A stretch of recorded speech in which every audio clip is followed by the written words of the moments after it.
मातृभाषा वह जीवन जीने की तरकीब। हम तो सहपरिवार बोलिए वंदे मातरम, एक नहीं 100 बार बोलिए वंदे मातरम। लगे राष्ट्र त्योहार बोलिए वंदे मातरम, वंदे मातरम जो न बोले। अमर श्याम नारायण जी खड़े हैं, एक बार जोरदार ताली बजाओ।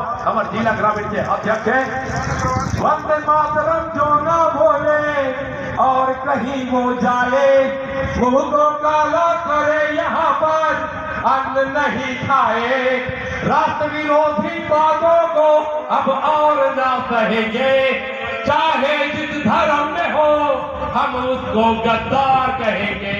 नहीं हो तुम, नहीं हो तुम, नहीं हो तुम गद्दार बोलिए वंदे मातरम, एक नहीं 100 बार बोलिए वंदे मातरम। अब कांग्रेस के गोवा के उम्मीदवार कह रहे हैं कि गोवा पर भारत का संविधान लागू नहीं होता।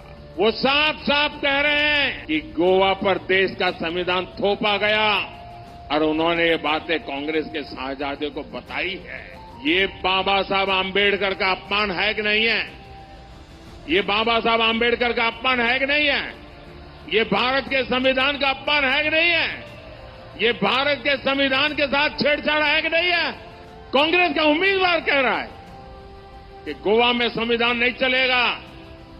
ये जम्मू कश्मीर के लोग भी कहा करते थे, आपने मोदी को आशीर्वाद दिया, आज उनकी बोलती बंद हो गई और देश का संविधान वहां चल रहा है, बाबा साहब आंबेडकर का संविधान, जो जम्मू कश्मीर में। धमतरी के श्याम तराई में आयोजित विजय संकल्प शंखनाद रैली में जमकर गरजे नरेंद्र मोदी जी। रायपुर धमतरी महासमुंद लोकसभा क्षेत्र के अंतर्गत धमतरी के श्याम तराई में आयोजित विजय संकल्प शंखनाद रैली में प्रधानमंत्री नरेंद्र मोदी ने कहा कि 19 अप्रैल को बस्तर सहित देश के अन्य राज्यों में प्रथम चरण का मतदान हो गया है। देश ने मन बना लिया है कि शक्तिशाली और विकसित देश बनाने के लिए एक मजबूत सरकार बनानी है, इसलिए जनता जनार्दन का भरोसा भारतीय जनता पार्टी पर है। दूसरी ओर ईडी अलायंस में आपस में ही सिर फुटबॉल चल रहा है। विश्व के सर्वाधिक लोकप्रिय नेता श्री नरेंद्र मोदी जी हमारे बीच उपस्थित है। इनके कार्यकाल में ही भारत आज विश्व के मानचित्र में सबसे उच्च स्थान पर है। छत्तीसगढ़ के लिए विकसित भारत और विकसित छत्तीसगढ़ के लिए आपसे आशीर्वाद मांगने आया हूं और मुझे पूरा विश्वास है कि छत्तीसगढ़ मुझे निराश नहीं करेगा।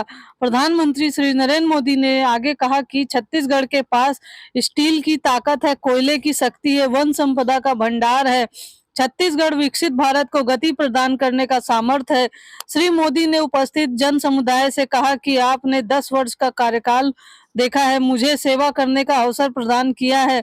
मैं कभी भी अपने लिए नहीं जिया, हमेशा आपके लिए जीता और जूझता रहा हूं। इन 10 सालों में महासमुंद सहित छत्तीसगढ़ में 5 नए मेडिकल कॉलेज की स्वीकृति दी गई। हर घर में नल जल बिजली कनेक्शन पहुंचाने का काम तेजी से हुआ। गैस सिलेंडर योजना का लाभ मिला। रेल लाइन का दोहरीकरण हुआ। रायपुर से कोरापुट होते इकोनॉमिक कॉरिडोर का निर्माण हो रहा है।